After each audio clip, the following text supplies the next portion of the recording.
اللہ تعالیٰ نے اللہ رب العالمین نے قرآن مجید میں کئی مقاموں پر کئی آیتوں میں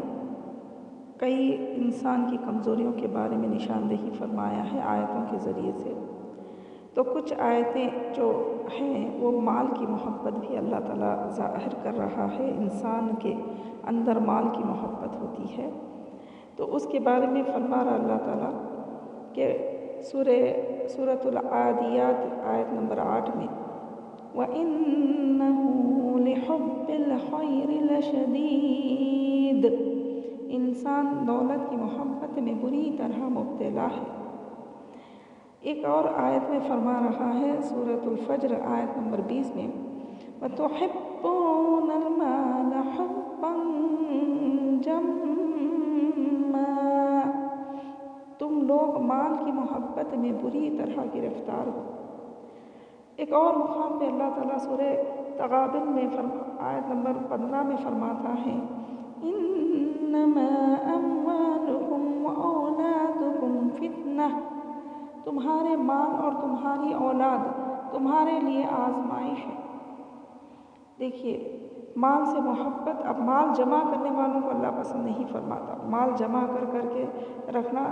ٹھیک نہیں ہے۔ جتنا آپ کی ضرورت ہے، یعنی ایک گھر خریدتے ہیں تو حرص یہ ہے کہ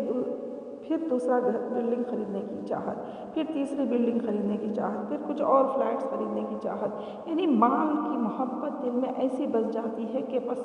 جمانے کی چاہت پیدا ہو جاتی، اور مال پیسہ بینک بیلنس بنانے کی بھی ایک چاہت پیدا ہو جاتی۔ تو یہ اللہ تعالیٰ کو پسند ہے۔ اللہ تعالیٰ فرما رہا کہ مال کو اللہ کی راہ میں خرچ کرو، اللہ کو یہ پسند ہے، یہ تمہارے لیے ثواب جاریہ کا ذریعہ بنے گا۔ اللہ تعالیٰ جو مال آپ کا بچ جاتا ہے نا، جو آپ کتنا لے کر جاؤ گے اپنے اللہ کے حضور میں، قبر میں تو کوئی بھی اپنا مال لے کر نہیں جا سکتا، تو دنیا میں ہی وہ مال کو جو جمع کر کے رکھ دیتا ہے۔ تو ایک اللہ کے نبی صلی اللہ علیہ وسلم کا فرمان ہے کہ لوگ کہتے ہیں میرا مال میرا مال میرا مال، تیرا مال تو صرف 3 ہی قسم کا، ایک تو کھا لیا اور پچا لیا، ایک وہ جو تو پہنا اور پرانا کر دیا، ایک وہ جو تو آخرت کے لیے ذخیرہ کر لیا۔ آخرت کے لیے ذخیرہ کرنے سے مراد یہ ہے کہ آپ یا تو مسجد بنا دو، یا تو آپ مدرسوں کی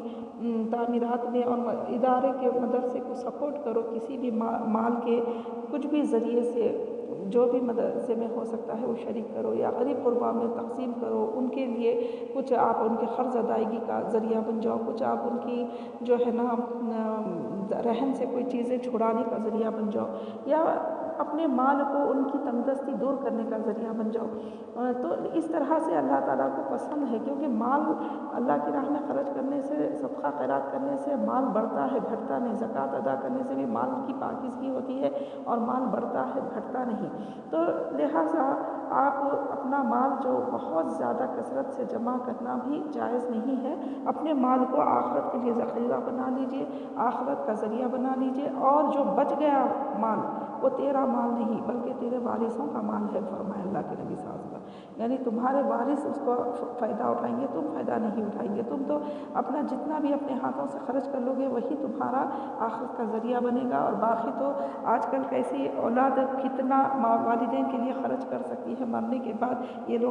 تو آپ لوگ بھی بہتر جانتے ہیں، لہٰذا عقل سے کام لیجیے۔ عقل مند